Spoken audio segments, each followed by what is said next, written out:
I found something in my drawer that I wanted to share with you. It's a little Casio digital pocket camera from 2006 called the EXILIM EX Z-100. There was also an EX-Z200 around for $50 more. This one retailed for $279 list price plus tax in the US in 2006.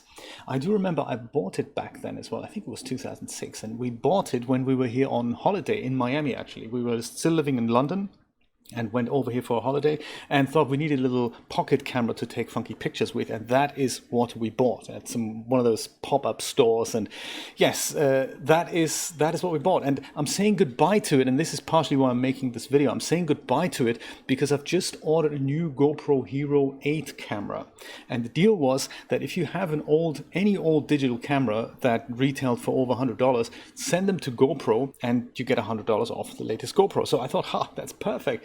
Thinking this thing isn't going to work anymore. I remember recently charging up the battery, didn't seem to work, so I put it back in the drawer and just wanted to take it out, and look at that, it works again. So I don't know what happened, but it is fully functional. And some of those things that this camera has, like this makes this little noise when you start something. It's very, come on, make that noise. Come on. He's a little shy. There's some kind of menu options that you can adjust here, and I wanted to share those with you because it gives a little time capsule view almost on what Casio thought was going to be the new big thing in photography. So let's have a look at it. This is what it looks like when you switch the camera on. So that's what you would take a picture of. There we go. That's my desk here. And I can just about demonstrate that if I press the shutter halfway, then it tries to zoom in and focus in there on something. And if I press it, then it just literally takes how long for that picture to be there? That's kind of crazy. It also does the zoom, the flash here, of course. I think I can switch that off because I don't really want to have that flash. So maybe it's flash off. I want to make that battery last as long as possible. So let's try that again. As soon as the little thing is green, there we go. He's happy with the focus. And even if he's not happy, just go press it. But then it literally takes like 3-4 seconds for the picture to be saved, and then another 2-3 seconds for the camera to be ready for the next shot. So yeah, this was high tech back in 2006, 2008. And that was before any of the flashy mobile phones that we take for granted today was commonplace. So now we just go and we take a burst shot of like 60 images per second. But that wasn't always the case. So this kind of shows that. BS, that's a bit of that at the top here, that's a bit of a bad choice of words, I guess, but BS means best shot, and it's something that if I select it, it goes and picks the best shot for my current scene. Auto does this automatically, but I can also pick this from a list of things that are available for us. So for example, portrait, enhanced flesh tones, setting zoom to telephoto blurs the background. That's very exciting stuff. Then we have scenery, hard sharpness, high contrast, high saturation. Portrait with scenery, same model there, very nice. Looks like the Port of Miami there. Setting zoom to wide angle simplifies focusing.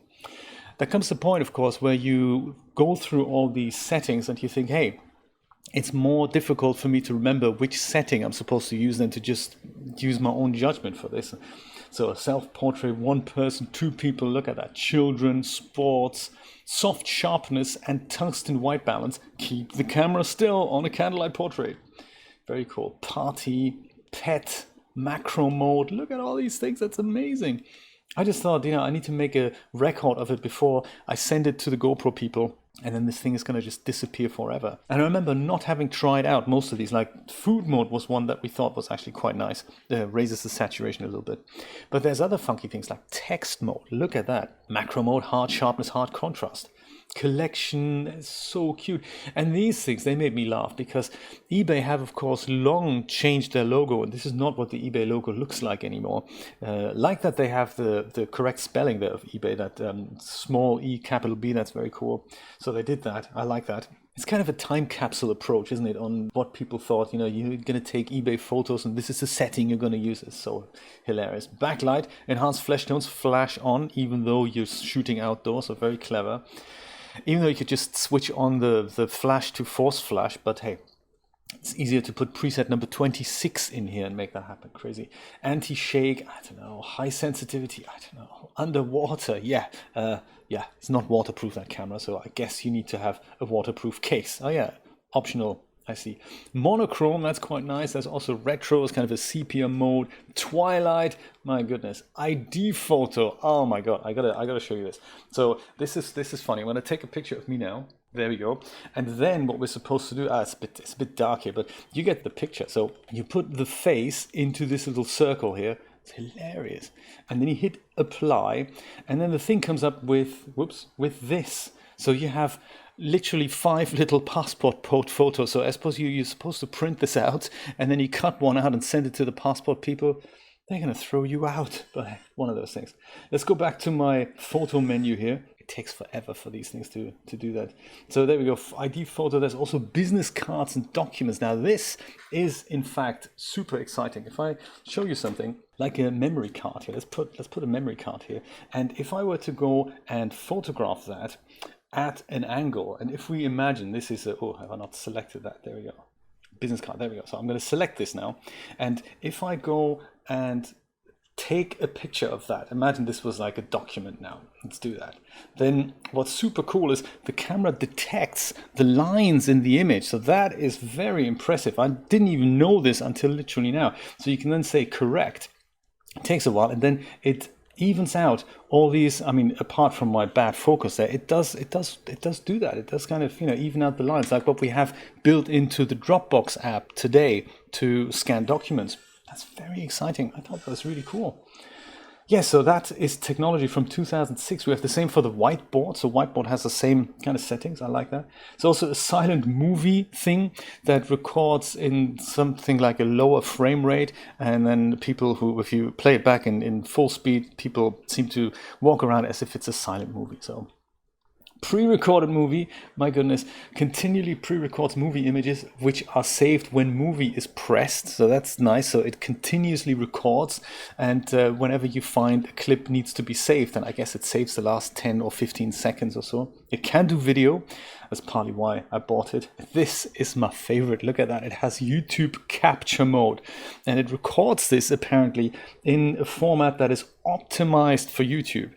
4:3, you know, back in the day, we weren't really, I mean, 16:9 was around then, but I guess this camera hadn't quite caught up. There's also a voice recording option, so you can use this thing as just a dictation option if you have it in your pocket. So very nice. And then there's another option, best shot, I don't even know what that is. And then we'll go back to 40 presets in total. That is quite dramatic.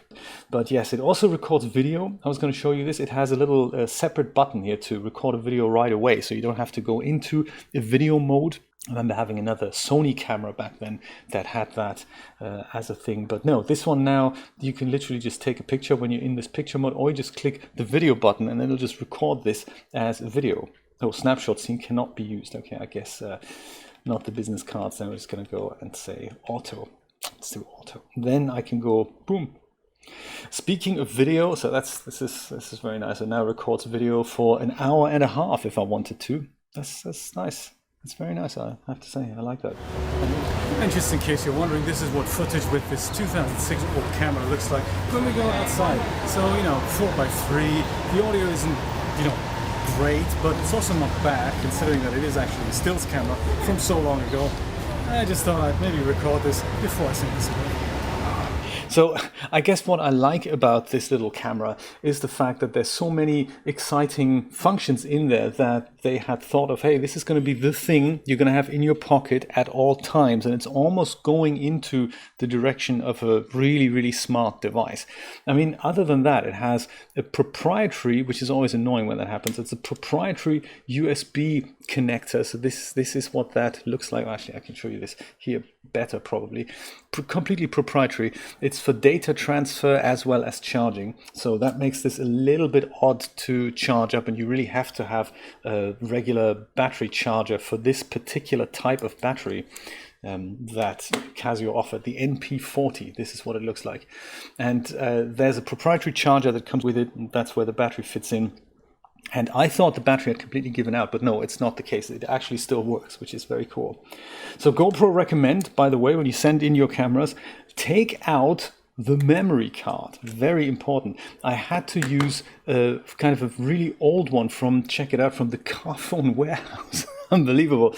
But that's the only one that would work with this camera. So it does work with SDHC cards, but I tried my regular 16 gig, 32 gig memory cards, and they were just not working because I guess the camera just doesn't understand that. So I think maybe 8, maybe 16 gig is probably the largest that this camera understands.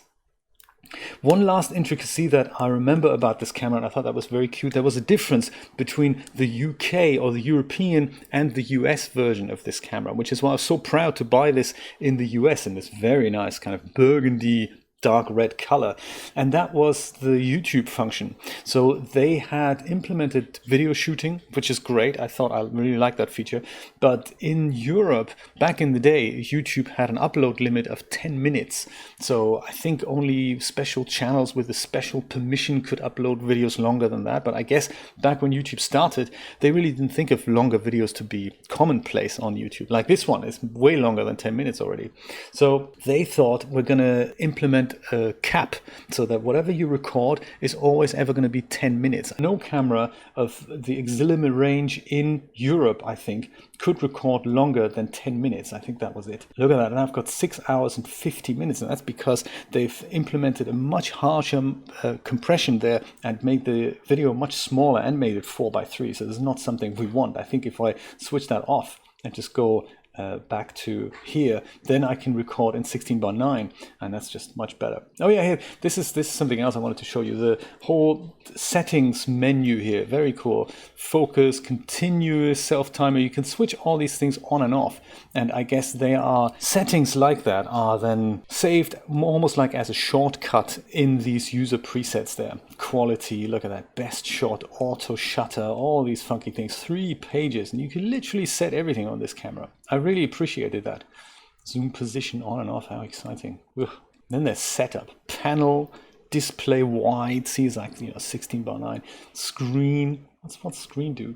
Okay, auto 1 and 2, oh, cool stuff. Sounds on and off, startup, what you want, file number continues, world time, look at that. It also is 2020 compliant, I guess. Is there such a thing? Very, very interesting. Sleep mode is off because otherwise it goes off. Auto power off is 2 minutes. USB mass storage, PAL 16:9. Oh, this is a definitely European camera then. Maybe I'll put that to here. There we go. Yeah, so anyway, the European version had a 10-minute cap there and the US version didn't, and I was so chuffed because I knew my account was enabled for longer videos and I could make longer videos with this camera. I had a lot of fun with this puppy, and I thought before I send it away, I wanted to immortalize it in a little video and share it with you at the same time. I hope you enjoyed this little trip down memory lane. Thank you so much for watching. I'll see you next time. Bye-bye.